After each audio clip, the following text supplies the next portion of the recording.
Matagal-tagal na rin pala hindi natin siya nabibisita. Siya nga pala si Tatay Narciso, ang matandang bulag na hirap na makalakad. Na noong nakaraan ay napaayos rin ang kanyang tahanan. Ngunit sa muling pagdalaw nga ay meron nabanggit si Tatay Narciso na hindi ko inaasahan. Dahil yung kaya ako nakagalit noon, ay yung aking misis ay gustong rapin. Pero kung di nagkatakoy pa tayo. So isang magpalang araw sa inyo lahat mga kababayan. At yun nga po, nandito kami ngayon sa lugar ni Tatay Narciso. Yung pong bulag na nakatira po sa bahay na ito. Ayan. Ayan, si Tatay Narciso po yung napaayos po yung tahanan na nakaraan. At kahit paano po ay hindi na siya naulanan doon. So yun nga po, at almost ilang buwan din na hindi natin siya nabibisita. So kamusta na nga ba siya? Ano? So ngayon po meron tayong dalang konting grocery po para sa kanya. Ito po ay galing po kay Ma'am Betty. At lahat po ng mga natulungan namin matatanda ay pinupuntahan po namin at binibisita nang sa ganun po ay malaman din po yung kanilang sitwasyon. At kahit paano naman po ay may maibigay po na tulong sa kanila at hindi man nila problemahin yung mga susunod na araw kahit paano, no? Ayan, kasama natin ngayon si Mrs. So tara po, puntahan natin sa Tatay Narciso.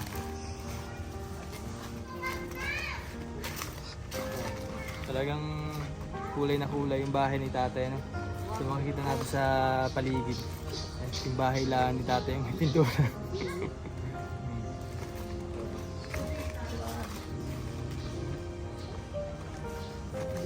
Ay, nalagyan na rin ng ano. Nalagyan na rin pala ng ano, bulkasil ba o toxic? Bulkasil? So kasi yun yung nakaraan na hindi namin nagawa, pinasuyo sa mga anak ko o mga apo.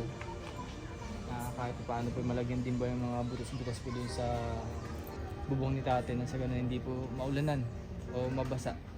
Kasi tumutulo daw sa loob ng bahay ni Tatay. Ayun na meron nga. Nalagyan na po. Dito. Hello po, magandang hapon. Nas Tatay. Tay, maniningil muna. Maniningil lang. Nagahasa pa daw po siya. Pagdali ang kamay. Siya nang sakit makalat po. Okay lang ho.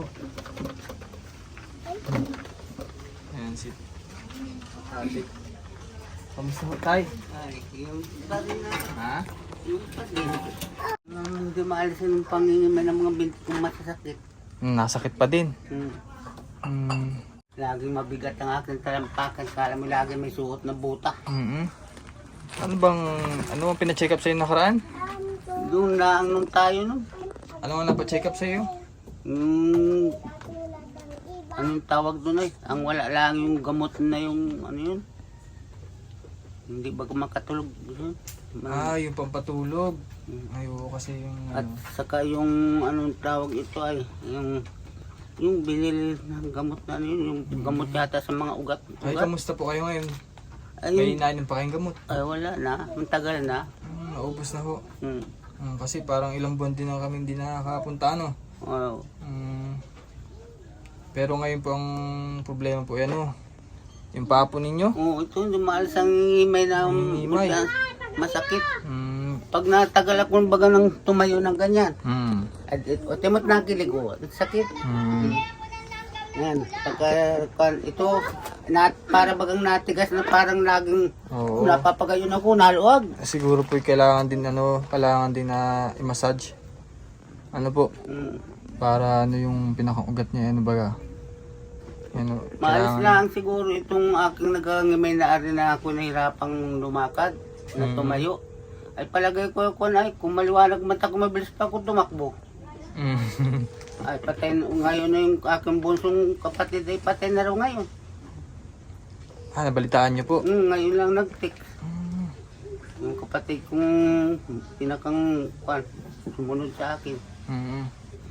Ay, mabisita po kayo doon, Tay? Ay, hindi man kami nag-imay ka nun. Langgang. Yung lalaki, ang kwan doon ako galit. Pero doon sa kapatid ko, hindi ako galit. Ang kulit mo ah. Mm. Dahil yung kaya ako nakagalit noon, ay yung aking misis ay gustong rapin. Nung nitik na bayawin ko mo. Doon nagsimula ang tampuhan ninyo. Mm. Pero kung di nagkatakboy pa tayo, niluupang ko. Ah, meron pa kayong ano nun? May, Alita. may paningin pa po kayo nun? Mm. Mm. Sasalingin pa ako noon. Mm. O, tatay, kamusta naman yung tinitirahan? Hindi na natulo. Asus ko naman lakas. Tulo siya. Ay, nalagyan na po ba siya ng ano? Sirit dito oh. Bul kasi? Kaso ay parang Ay, doon siya nalagyan na ay, doon bakit sa gayon din? Pinagpakuan niya. Doon siya nagsimula ang tulog niya. Mm. So, bali, hindi pa po, Kung nabak, yung pinakang ano po, pinakang nagpakuan, nalagyan din po ng bulkasil. Pinaglalagyan na rin po yung pinakaulo niya Aha. yung ikot. Eh kaso, ewan ko ba't meron. lalong lumakas. Ah. Lahat to panay hanggang Kasi dini kaya o natiktik na siguro yung kalawang niya. pamisbisan dini o diretso dini basta ari. Opo. Kabiyak na ari. Ayero na may diferensya. Sa yero na yun, malalaki na Ay, siguro. mabuti rin po at nalagyan ng ganitong ano. Ay, di yan Pero diretso po sa gilid. Nasa gilid lang siya. Oh, insulation. Ay, di nila ako nakakuan, nakabusungkot sa tabing iri. Mm. Ay, pag Sabi ko, natulog, apakyat ko ulit. Ayaw na niya ipakyat at baka lalo daw. Ah, yung ano po, baka yung masira laling hero, lalo no? na. Masira. Nung inakyat nga, nilagyan. Bakit kayo nilagyan? Ba't lalong lumakas? Siguro nga po yung ano, kalawang. Kalawang Lumaki na na. yung butas. Masamang yero pala yung ganyan. Ay, ilan taon na po ba yan, tay? Ah, mahigit lang 1 taon. Ayun po yung isang taon lang po yung mangyari na yan. Pero makapal eh. Sa kanya ng ano, bigay sa kanya. Ba't nagpagayan yan? Oh, tulong pa po ng DSWD. Mm. Ah, di man tulong yan. Yan na yung sa senior. Inyo. Binilingero na yan. Ah, sweldo nyo sa senior, tapos binalingero. Ay, ito Eh, hindi na. Kasi baka pag akit ni tatay rin ay masira. Oo, gawa po nito oh. Kung iapal tayo, baklas Hindi na namin pinakalman. Malutong na talaga yun. Opo. baklas na talaga nga asin. Mm. Yan. Yan ay pag tinagtagyan nila yung galaki ang butas ng miro. Mga tulbungan. Kaya nga ni po. Mga gayaya na pati.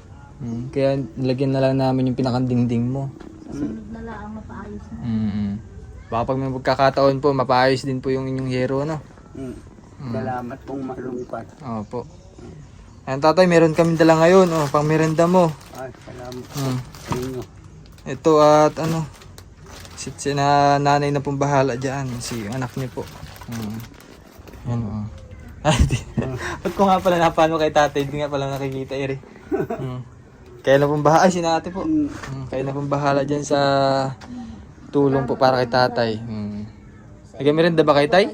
Nakakain ko pa. Abo, ano, nilagan na lang. Mas maganda rin yung ano, puro gulay. Wala po ay krisis, maulan ng maulan. Kaya nga ni po ay. At talagang may bagyo po ano. Panibago na naman. Panibago na naman. Hindi nang kano. Ulpem bigat na ng aking ulo at saka ugong ng ugong. Gawa sa hindi pa katulog. Hirap pa rin po makatulog. Hindi mo makatulog talaga. Kaya Kailangan- ka balisa eh, yun nga may nangyari sa kapatid mo na. Kaya kabalisa, naiisip din ng mga apo-apo mo. Ayan, so si tatay naman po ay hindi man nag-iisa-isa din sa bahay niya. What I mean, parang hindi man siya nag-iisa din sa lugar na to kasi nandito naman po yung mga apo niya, anak ni tatay, ito po si ate, ang pangalan niya? Marilyn po. Ah, si ate Marilyn. Siya po yung nag-aalaga din kay tatay, Narciso. Sige tatay, at kami po ay nabisita lang dahil po dinalan ka namin ng konting tulong, no? Ay, salamat. Maraming salamat po. Maraming salamat po sa lahat-lahat na nagbigay ng tulong. Bigyan sana ng abaan ng buhay at tuntungan pahabang panahon. Biyaya. Abot pa ng 100 taon tatay, no? Malakas pa ang katawan ay. Ipagwalaga din sana. Pero kung hindi talaga rin aking panaari kahit na Binti. Binti. O kung malinaw halimbawa mata ko, kahit masakit-sakit mali, tatago pang makalayo-layo ng lakad. Makakapagtrabaho pa. Makakakilos-kilos pa. Baka makapunta pa na nila at makapangapa. Ay malabo ang mata, hindi makakita. Paninag may tagibulag na lahat na nakikita ko. Madilim na. Madilim na nila at paligid. Kasi ano na ay matagal nang nabulag, parang yung katarata mo'y kumalat na no? Hindi ko maalaman kung anong bagang nakapulong sa aking mata. Ang sabi nila, itabo na raw ng puti. Opo ayo. Parang ganun kay Nanay Concepcion. Ang hirap ng ganaling ng Itong tatay, meron pala din ng gatas. O inom ka ng gatas. Hmm. Para ano, pampatulog, makatulong sa ano mo. So yung mga kababayan, at muli natin nabisita si Tatay Narciso. So kahit paano naman po, okay naman po yung sitwasyon niya dito sa bahay niya. At yun, maraming salamat po muli kay Ma'am Betty sa tulong niyo po kay Tatay. At sa mga sponsor po nung una ni Tatay Narciso. Thank you very much po. At yun, sa mga nais po palang patid ng tulong kay Tatay, miss lang po sa Ren Vlogs. At naman po yung malaking tulong po yung para sa kanya. So sige Tatay, at kami makuna na. Salamat po. Salamat po sa inyong lahat ng mga minatulong. At salamat din po Ate Marilyn. Thank you po. Palahin kayo ng susunod. Thank you po Ate. Thank you po. Salamat po.